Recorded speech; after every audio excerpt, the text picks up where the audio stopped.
Halo, selamat datang.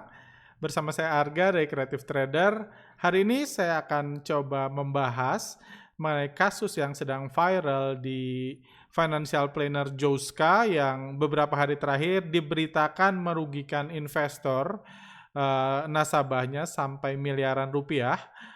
Kasus ini benar-benar viral sehingga ada banyak banget message yang masuk ke kami, baik mereka yang mengaku korban dari ini nasabah Joska atau mereka yang yang simply penasaran apa yang sebenarnya terjadi behind the scene.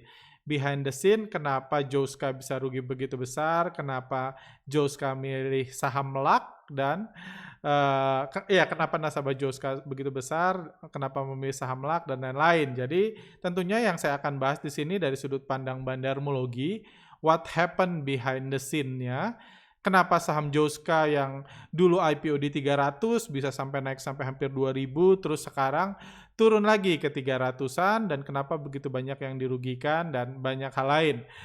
Untuk riset ini saya hanya menggunakan data-data yang tersedia di internet. Jujur Joska bukan LAK bukan saham yang kami pantau pergerakan bandarnya sejak awal di IPO sampai saat ini.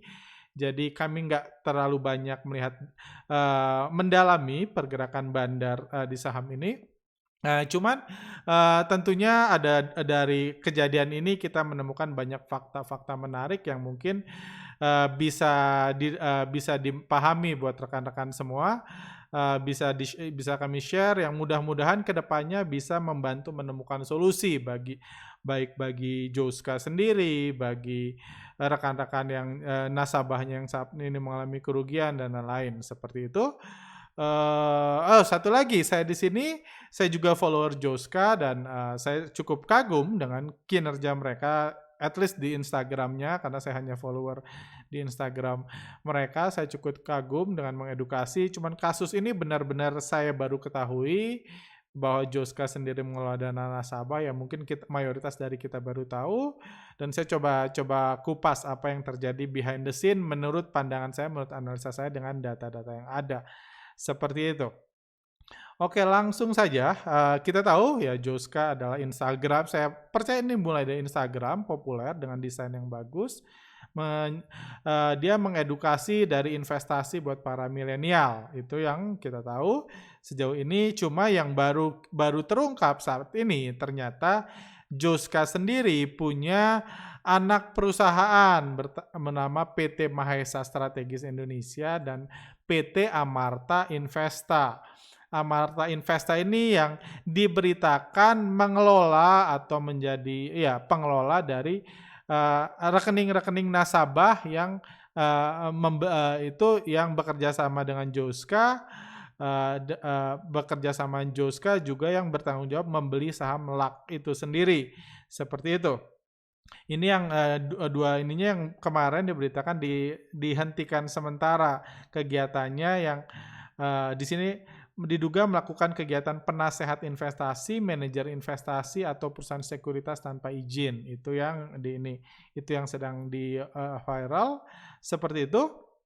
Juga ada berita lain yang kita dapat dari kasus ini adalah di sini dilihat ada dari berita dari CNBC, yang saya ambil dari CNBC, ada perjanjian dari Bapak Kalis yang ditandatangani 21 September 2018 sampai 20 September 2019.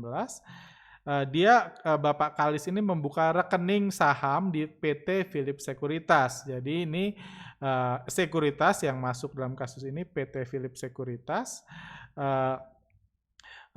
Jadi di sini dia menempatkan dana pada RDI yang sudah dibuat tersebut. Joska bisa melakukan transaksi. Joska mampu melakukan transaksi jual dan beli di akun tersebut. Jadi ini sebenarnya cukup aneh. Saya nggak tahu kenapa ini bisa terjadi. Cuma ini yang juga yang membuat PT tadi dibekukan. PT Amarta Investa dibekukan, anak perusahaan Joska. Jadi setahu yang saya pahami dari sini, perjanjian antara Joska atau PT Amarta dengan Philip Sekuritas hanya berupa remiser. Philip Sekuritas menjadi pengelolanya, menjadi sekuritasnya, Sementara nasabah-nasabah yang mendaftar di Joska dapat remiser dan harusnya dia dapat fee transaksi setiap nasabahnya bertransaksi. Cuman tentunya itu nggak memberikan hak bagi Joska atau PT Amarta untuk melakukan pembelian, penjualan, transaksi jual beli di akun tersebut, seperti itu. Cuma saya nggak tahu isi perjanjiannya apa, poin-poin yang disepakati. Cuma ini yang kita dapat so far dari berita, seperti itu. Bahkan klien lain mengatakan, Pak Yakobus mengatakan, klien tidak bisa melakukan kontrol terhadap portfolio yang sepenuhnya dikendalikan Joska dan Amarta Investa sebagai pihak ketiga. Ini juga aneh. Jadi bukan hanya bisa jual beli, tapi klien nggak bisa melakukan pembelian atau penjualan di saham-saham di akun yang dibuat di Phillip Securitas tersebut, kayak gitu. Itu dua keanehan yang mungkin sudah terjadi setahun yang lalu, 2 tahun yang lalu. Cuman kejadian menarik yang jadi heboh sekarang adalah ketika ada IPO saham LAK yang hot, saham LAK di mana tanggal 28 November 2018 lalu, Phillip Securitas yang notabene bekerja sama dengan Joska meng-IPO-kan saham LAK di harga saham 285.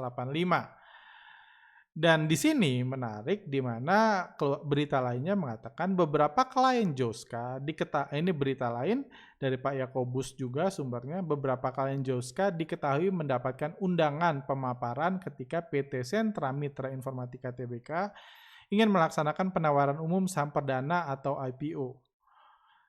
Ini Pak Yakobus diundang pada saat itu.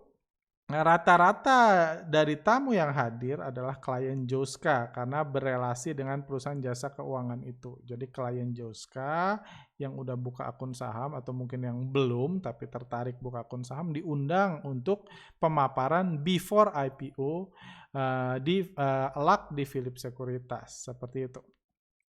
Di sini juga dikatakan Joska, Pak Yakobus juga, Joska mendorong para klien untuk menanamkan dana di emiten anyar tersebut. Ya, dan sesuai dengan dugaan 70% dana tabungan saya dimasukkan ke saham IPO yang bahkan laporan keuangannya belum jelas. Ini yang terjadi seperti itu. Ini kasus menarik karena sebenarnya ini bukan kasus jadi gimana? Ini bukan kasus baru sebenarnya di mana ada perusahaan IPO dan IPO-nya ditawarkan oleh sejumlah orang dan ini yang dilakukan oleh Joska. Kalau kita lihat kinerja harga Joska sendiri, Joska IPO-nya tadinya di berapa? 200 kinerja saham LAK, saya suka balik-balik orangnya, di harga 285. Terus harganya naik secara luar biasa dari 285 dikerek naik, ya biasa ini terjadi istilahnya kalau kalau di Amerika namanya cornering, kalau di Indonesia namanya digoreng. Ini sesuatu yang sangat wajar terjadi di hampir semua saham yang IPO. Jadi ini sangat wajar, bukan sesuatu yang aneh. Harganya digoreng dari 285 sampai 2000-an. Sampai harga 2000 baru setelah itu hancur di harga sekarang di harga 322. Apa yang terjadi? Jadi itu yang mau coba saya jelaskan. Jadi apakah ini seperti ditanyakan banyak orang, apakah Joska gagal menggoreng saham LAK sehingga nasabahnya rugi atau apa sebenarnya yang terjadi? Jadi itu yang mau coba saya jelaskan. Satu hal lagi yang menarik yang mau saya tambahkan dari informasinya adalah ini ada kejadian dari Bapak Kalis. Karena saya mintanya syariah, maka saya minta saham bank dijual. Saham tersebut dijual namun kemudian hari kembali dibelikan saham bank. Ini di sini juga dikatakan pada tanggal 13 September 2019, Kolis meminta saham LAK dijual. 13 September nanti kita lihat harganya. Joska tidak menjual dengan berbagai alasan. Bahkan setelah saya datang langsung ke kantornya 20 September 2019 minta dijual tetapi sama Joska nggak dijual. Kayak gitu. Dia Bapak Kolis belinya bukan di harga saham IPO tapi di harga 1.865 tanggal 12 Juli 2019 kayak gitu. Jadi kita lihat 13 September kalau kita lihat grafik saham saham LAK, kebiasaan grafik saham LAK, Bapak Kolis datang September, tanggal 13 September, berarti di sini tadi kan. Di sini Bapak Kolis minta saham LAK-nya dijual 13 September. Bapak Kolis minta saham LAK-nya dijual di sini, tapi ditolak oleh Joska. Ini pun menarik. Kenapa ditolak? Di sisi lain, Bapak Kolis minta menjual saham perbankannya. Di RDI-nya ada saham perbankan, dibilang dia suruh dijual. Saham perbankan boleh dijual, tapi saham LAK nggak boleh dijual. Padahal waktu itu harganya belum jatuh-jatuh banget. Bapak Kolis belinya di 1.900-an katanya. Di sini belinya, dia udah mau cut loss di sini, tapi ditolak dengan berbagai alasan. Nah, seperti itu, dan sekarang harganya tinggal 300. Kita kumpulkan dulu informasi-informasinya. Kayak gitu. Saham LAK sendiri bukan cerita baru. Kejatuhan saham LAK ini sudah heboh di bulan November lalu.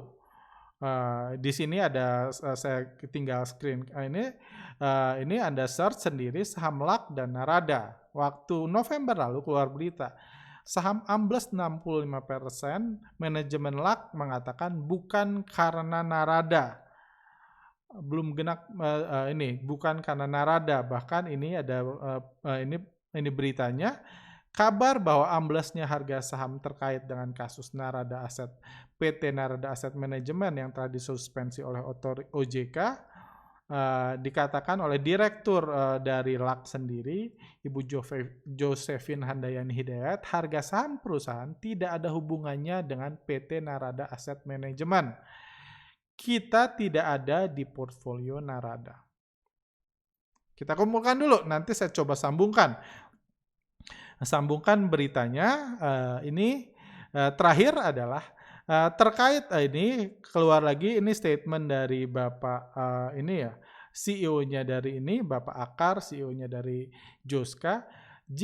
Jika saat itu uptrend, maka artinya wajar untuk menjadi sebuah pilihan, apalagi jika pada masa tersebut market sideways kayak gitu. Jadi Bapak Akar mengkonfirmasi bahwa memang menurut dia saham LAK sebaiknya tidak dijual karena sedang uptrend. Karena itu apalagi IHSG sideways. Oke, kita kumpulkan satu-satu, saya hampir berakhir. Kita kumpulkan datanya. Ini juga yang sempat viral.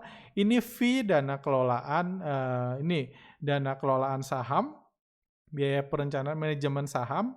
Ini luar biasa. Net profit, kalau profit 10%, 10% profitnya buat Joska. 10-20%, 15% profitnya buat Joska dan lain. Intinya, kalau uang untung, kalau sahamnya untung, Joska dapat persentase profit. Jadi Joska sendiri semakin besar profitnya, bahkan kalau net profitnya di atas 200% per tahun, Joska dapat 60% dari net profit. Pede banget dia 200% per tahun, karena memang saham LAK itu naiknya dari 200 ke 2000, udah 1000%. Nanti 800%an ada 285 ke 2000. Jadi, dan dari keuntungan itu dia dapat 60%. Kayak gitu. Oke, itu informasinya. Terakhir, saya dapat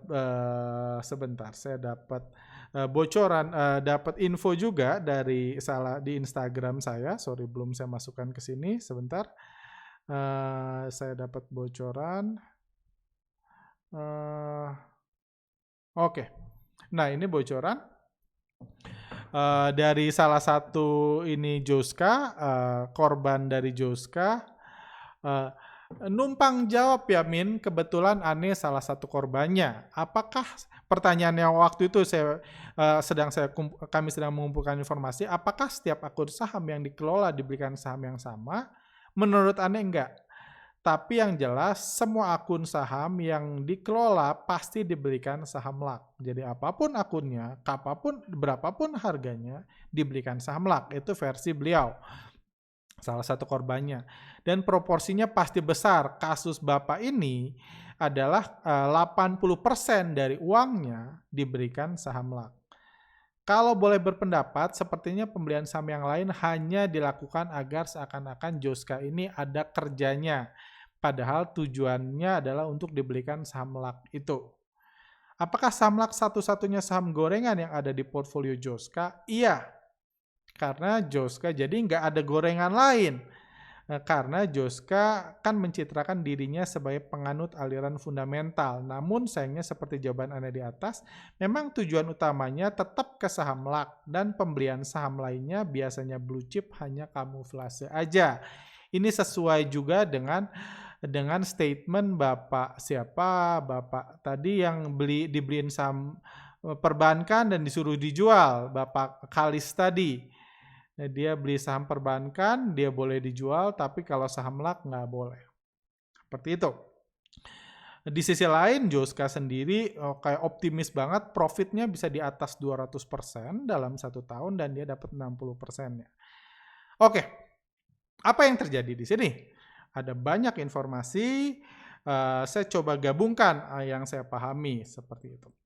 Pertama, kita harus paham bahwa seperti Bapak CEO dari Joska katakan, IHSG dari tahun 2018 ke tahun 2019, dari tahun 2018 di sini, ke tahun 2019 di sini, IHSG pertumbuhannya nggak kemana-mana. Nggak banyak naik dari sini gitu. Apalagi itu September katanya kan mayoritas kita informasinya September sampai ini IHSG hanya bergerak dari 5.900, 6.300 turun lagi. Ini menggambarkan kinerja saham-saham blue chip di Indonesia. Ini juga menggambarkan kinerja perusahaan reksadana besar di Indonesia yang kinerjanya nggak kemana-mana selama hampir 2 tahun. Kenapa IHSG nggak naik-naik? Karena memang, kenapa banyak saham blue chip nggak naik-naik? Karena memang kita tahu saham-saham blue chip IHSG itu dikendalikan, dibandari oleh investor asing, dan asingnya jualan, wajar kalau IHSG nggak naik. Karena yang bisa naikin IHSG ya asing. Artinya apa? Setiap manajer investasi yang mencoba membeli saham-saham yang dibandari oleh asing, nggak perform selama 2 tahun tersebut. Nggak perform. Mungkin itu yang dilakukan Joska di awal-awal. Dia beli saham BRI nggak perform, beli BNI, beli Telkom, dan lain-lain nggak perform. Kalau nggak perform berarti dia nggak dapat fee besar, seperti itu ini ya. Dan itu juga terjadi sampai sekarang di saham-saham yang fokus dibandari oleh reksadana yang memilih saham-saham yang dibandari asing. Karena reksadana lokal nggak bisa memerintah investor asing untuk beli lagi dong saham gue biar saham gue naik, biar reksadana gue perform. Jadi itu di luar kendali mereka. Di luar ini saya ngomong manajer investasi secara keseluruhan ya, manajer investasi reksadana secara keseluruhan. Saya nggak sedang mengatakan ini Joska pada umumnya. Jadi karena itu yang terjadi. Jadi tentunya kalau kinerjanya mengecewakan, sebagai manajer investasi dia akan nggak perform, dia nggak dapat bonus. Bahkan akan kalah sama manajer investasi yang kinerjanya luar biasa. Salah satunya yang booming yang dicabut izinnya itu Narada. Narada itu dapat penghargaan karena jadi manajer investasi yang luar biasa dengan kinerja luar biasa. Dan sekarang manajer izinnya sudah dicabut Narada sendiri. Jadi di masa itu terjadi di tahun 2018 ke 2019 itu di tahun 2018 ke 2019 musim produk investasi yang baru. Kalau istilah kami di CTS adalah produk investasi saham bandar lokal. Jadi saham-saham yang dibandari oleh bandar lokal, bukan bandar asing. Kalau bandar asing kan nggak bisa dikendalikan. Kalau bandar lokal mungkin bisa makan bareng, bisa bekerja sama. Dan ini bukan cuma Joska, PT Amarta atau siapapun. Ini terjadi di banyak di banyak manajer investasi, di mana saham-saham, di mana manajer investasi di kala IHSG-nya sideways, nggak kemana-mana, kinerjanya tumbuh luar biasa. Manajer investasi inilah yang pada default di akhir tahun lalu dan awal tahun ini karena adanya krisis perbandaran. Karena adanya krisis perbandaran, entah kenapa, apa alasannya saya nggak tahu, jasa perbandaran lokal, terutama di saham-saham yang baru IPO seperti LAK, seperti Force, dan banyak saham lainnya, ini yang banyak waktu dilakukan Narada, tiba-tiba digoyang, yang membuat harga sahamnya runtuh semua. Karena mungkin bagi yang baru, mungkin Anda baru tahu korban Joska yang belum tahu apa-apa, bagi yang Anda belum tahu bandar itu apa, bandar itu simply supirnya sebuah saham. Jadi saham itu benda mati yang nggak bisa bergerak sendiri, perusahaan juga nggak punya kendali menaikkan harga saham, jadi yang naikin harga saham itu namanya bandar atau sutradara yang mengatur pergerakan harga saham. Itu sebabnya di bulan Oktober, bulan November lalu, harga saham LAK terjun bebas. Karena bisnis dunia perbandaran yang runtuh pada saat itu. Karena kasus Jiwasraya dan lain-lain lah, silakan googling sendiri cerita itu. Jadi karena salah satu dinasti perbandaran di bursa kita digoyahkan, runtuhlah saham termasuk saham LAK. Itu sebabnya keluar berita tadi kan, dikira saham LAK berhubungan sama Narada. Tapi dibantah oleh manajernya, oleh dirutnya mengatakan Narada nggak termasuk salah satu dari pengelola saham LAK. Tapi runtuhnya barengan. Kenapa? Karena jasanya, sutradaranya kemungkinan sama. Narada itu nasabah. Joska itu nasabah. Nasabah ngumpulin dana dari publik diserahkan ke Bapak Sutradara. Itu yang saya pahami, itu prediksi saya, itu nasabah. Ketika sutradaranya runtuh, dunia perfilmannya juga runtuh. Jatuhlah semua. Jadi itu yang saya prediksi terjadi di kasus Joska ini. Terjadi di kasus Joska ini. Jadi anggaplah saya berandai-andai ya, ada kemungkinan karena Joska sedang naik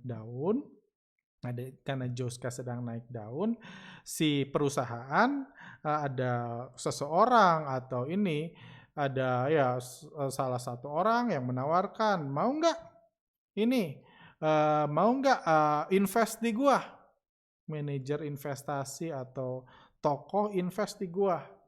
Jadi kita bakal ngelahirin satu saham namanya LAK. Ente beli pakai dana nasabah ente, dana nasabah Anda beliin semua. Nanti saya naikin terus harga sahamnya.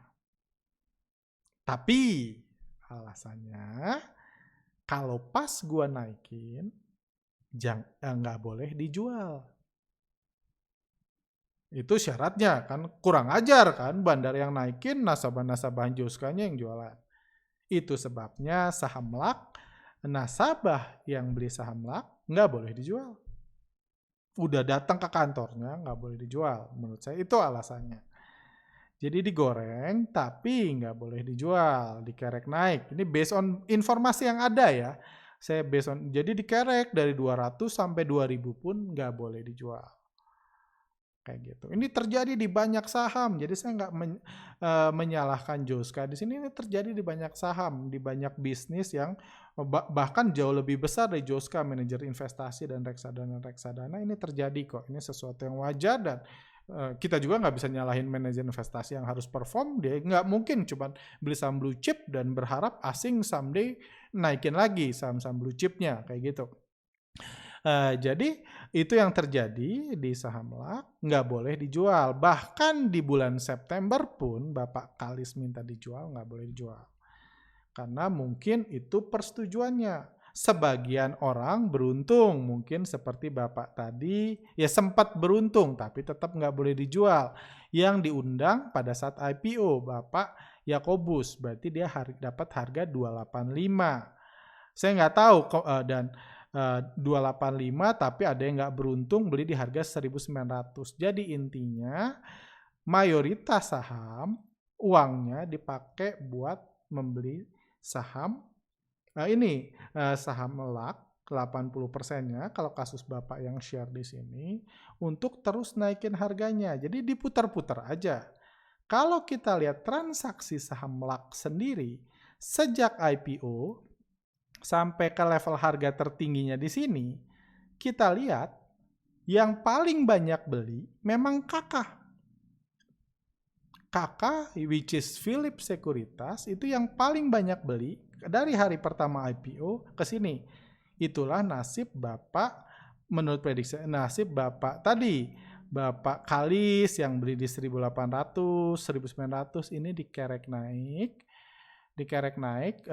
ada 30 miliar dana yang masuk dibeli sama kakak di sama LAK dengan rata-rata yang lumayan mengerikan di 1.500 rata-rata nasabah kakak beli. Dan yang jual itu TF, yang paling banyak jual itu TF yang bukan sekuritas yang bekerja sama dengan Joska yang paling banyak jual. Ini sekuritas yang biasa digunakan oleh bandar. Jadi kalau menurut saya, ya saya tahu Joska ini perusahaan baru, mungkin dia belum paham. Mungkin, ini prediksi aja ya, kita berandai-andai, mungkin dia belum paham, dia cuma ngerasa kalau beli saham LUK itu dinaikin terus, mau dari 200 ke 2.000, mungkin dijanjikannya sampai 20.000, dan mereka beranggapan kalau semakin naik, semakin banyak fee yang didapatkannya kan, semakin banyak fee yang didapatkannya. Semakin banyak fee-nya, 200% dia dapat 60%. Jadi apapun saham yang masuk, uang yang masuk dari nasabah diberikan saham LAK karena dapat komitmen, mungkin dapat janji, atau sudah membuktikan, lihat sendiri buktinya bahwa saham LAK ini bisa dinaikin sampai harga berapapun yang diinginkan bandarnya. Cuma hal yang menurut saya nggak diinginkan oleh siapapun, termasuk Joska, adalah krisis perbandaran tersebut. Krisis perbandaran yang terjadi di bulan Oktober, November yang membuat sutradaranya dipermasalahkan, tentu dunia perfilmannya juga langsung tumbang dan sekarang di 300. Menurut saya itu yang terjadi behind the scene. Ini menurut saya hanya menganalisa data yang saya share tadi. Saya belum punya data khusus, tapi tentunya kalau ada rekan-rekan, mungkin korban Joska dan lain-lain yang mau share, misalnya Anda sharing ke kami, hubungi kami di Instagram yang ada di bawah. Mungkin Anda beli di harga berapa banyak, kalau bisa memberikan screen cap, mungkin kami dapat memberikan pandangan lebih mendalam dari informasi-informasi tersebut yang kami dapat baru. Ini dari Bapak ini juga saya berterima kasih, dia dapat 80%-nya diberikan saham LAK dan sisanya blue chip. Blue chipnya boleh dijual tapi LAK-nya enggak. Dan menurut saya itu bukan perintah Joska. Itu perjanjian yang di ini antara Joska sebagai marketingnya dan sutradaranya yang mengatur pergerakan harga saham LAK. Seperti itu. Tapi untungnya saham LAK ini secara fundamental dia cukup oke. Bulan Juni lalu juga, bulan Mei lalu dia melaporkan membagikan dividen Rp5. Rp5, jadi ya kalau beli 2.000 memang, kalau beli kayak Pak Kolis di 1.500 memang butuh waktu 400 tahun untuk ini 400 tahun untuk dapat kok dividennya Rp5 setahun. Cuma ya udah, itu kan investasi saham memang buat jangka panjang. Tapi apa yang mau saya highlight di sini, ini perusahaan beneran. di route-nya berini, jadi nggak ada jaminan perusahaan beneran harganya bakal dinaikin oleh bandar. Tapi satu data menarik lagi yang bisa kita dapatkan adalah kalau kita lihat peta kepemilikan ini, peta kepemilikan Look saat ini, jadi saham Look itu semuanya 99,9%-nya dimiliki oleh investor lokal di sini, dan 97,1%-nya dimiliki oleh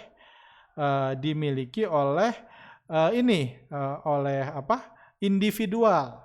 Individual itu mungkin sebagiannya nasabah Joska. Nggak pernah ada data kepemilikan reksadana di sini, berarti benar Narada nggak pernah beli di sini, nggak pernah beli saham Lock. Jadi mayoritas itu dimiliki oleh individual yang kemungkinan adalah Bapak Kolis, Bapak Yakobus, dan lain-lain yang sharing itulah kemungkinannya. Dan kepemilikan korporasi itu terus turun sejak di IPO. Jadi korporasi yang menjual, yang beli itu adalah individual. Dari IPO dimiliki mayoritas korporasi, terus dioperin ke individual, retail. Seperti itu. Jadi mayoritas sahamnya sekarang dimiliki oleh investor lokal individual alias retail.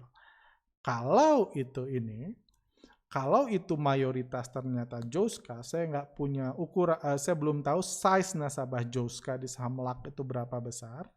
Kalau ada data itu, ada kemungkinan dengan sebenarnya ini jauh lebih baik kalau nggak ke blow up dulu sebelumnya. Kalau belum terblow up lebih baik karena kalau mayoritas saham dimiliki nasabah Joska harusnya bisa diusahakan dinaikkan.